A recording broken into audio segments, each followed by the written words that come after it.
and welcome to Arise News from wherever in the world you're joining us. I'm Vimbai Mutinili-Ekpeyong, and this is Newsday. Now, to kick off this bulletin, the Court of Appeal in Abuja has returned Abdullahi Sule of the All Progressives Congress as governor of Nasarawa State after setting aside a tribunal decision which voided his election and instead declared David Ombugadu of the People's Democratic Party winner. The three-member appeal court panel, led by Justice Uchechukwu Onyemenam, this Thursday said the tribunal acted in error by failing to consider the issue of jurisdiction before arriving at its judgment on October 2nd. In the lead judgment read by Justice Onyemenam, the appellate court holds that the tribunal had a fundamental duty to hear issues of jurisdiction before going ahead to hear the main case, as failing to do so renders the outcome null and void. It holds further that the tribunal's failing to hear Sule's issue on jurisdiction raised during the tribunal proceedings renders it in breach of his rights to fair hearing.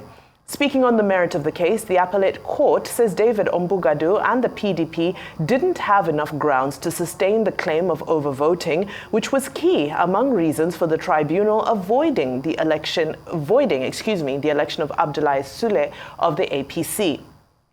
On the contentious Chiroma and Gayam ward, the court holds that Ombugadu and PDP brought witnesses whose statements are born out of hearsay. Well, let's now cross live to Abuja, where Arise correspondent Godfrey Eshomoge joins me now. Good afternoon, Godfrey. A warm welcome to Newsday. Now, another eventful day from the Court of Appeal. Can you give us a sense of what is currently transpiring on the ground?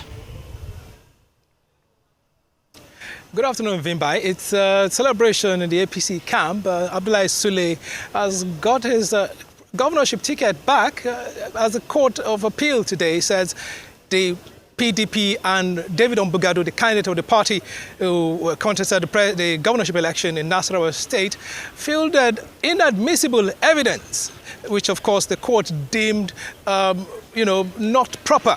That's in breach of the Electoral Act. Therefore, these are some of the grounds for which the court has therefore set aside the October 2nd judgment of the tribunal, the governorship tribunal, which declared David Ombugadu the winner of the March 18 governorship election. So this court has now said the tribunal, headed by Justice Ajayi, was, erred, in declaring that David Ombugadu was a winner, depending on those inadmissible witness statements, which of course they said weren't front-loaded as required by the Electoral Act. So as it is now, Abdullahi Sule of the All Progressives Congress, as it is the authentic governor of Nasarawa State, pending of course the appeal of the David Ombugadu and the PDP, which of course will be at the Supreme Court. So that is what is likely to come in the coming weeks.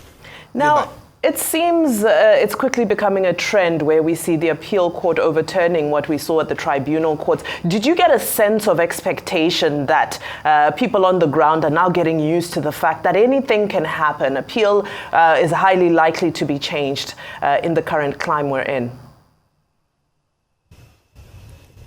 Well, talking about the present climate we are in, there's always going to be statements against the judiciary, conspiracy theories that judiciary have sold out and all that.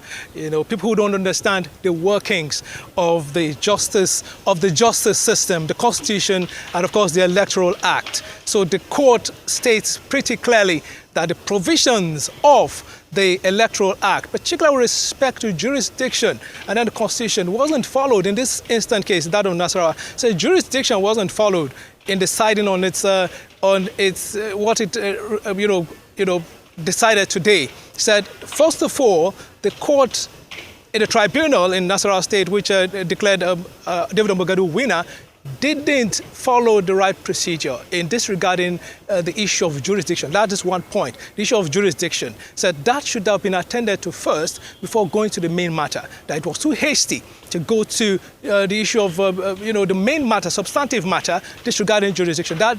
Jurisdiction should have been the foundation of any case. That the court was acted in error to have disregarded that and going ahead to say Mr. Abdullahi Sule didn't win the election, and of course on the grounds of overvoting, which was cited by David Ombugadu as reason. Of course, he brought witnesses that weren't admissible. So basically, people from an observer standpoint, we just feel, based on sentiment, that the judges or the courts are biased, and then they're sold out, they're favoring a certain party over another party. So these are things that usually come forth in such instances. So these are not uncommon to see such accusations or counter-accusations following the statements, following the recent judgments regarding the governorship elections that held on March the 18th. Right, Godfrey. So is it likely that we're seeing another case added to the list headed to the Supreme Court? Yes, of course. This is definitely going to be headed to the Supreme Court. It's definitely going to be headed to the Supreme Court because David Ombugadu is one politician that fancies his chances taking a shot at the governorship. Yes. Yeah, so it's very, very likely he's heading to the Supreme Court to seek a different opinion from what we've had today. All right, Godfrey, I know you've been very busy with the courts. Thank you so much for bringing us the updates as they happen. That's Godfrey Eshomoge live from Abuja.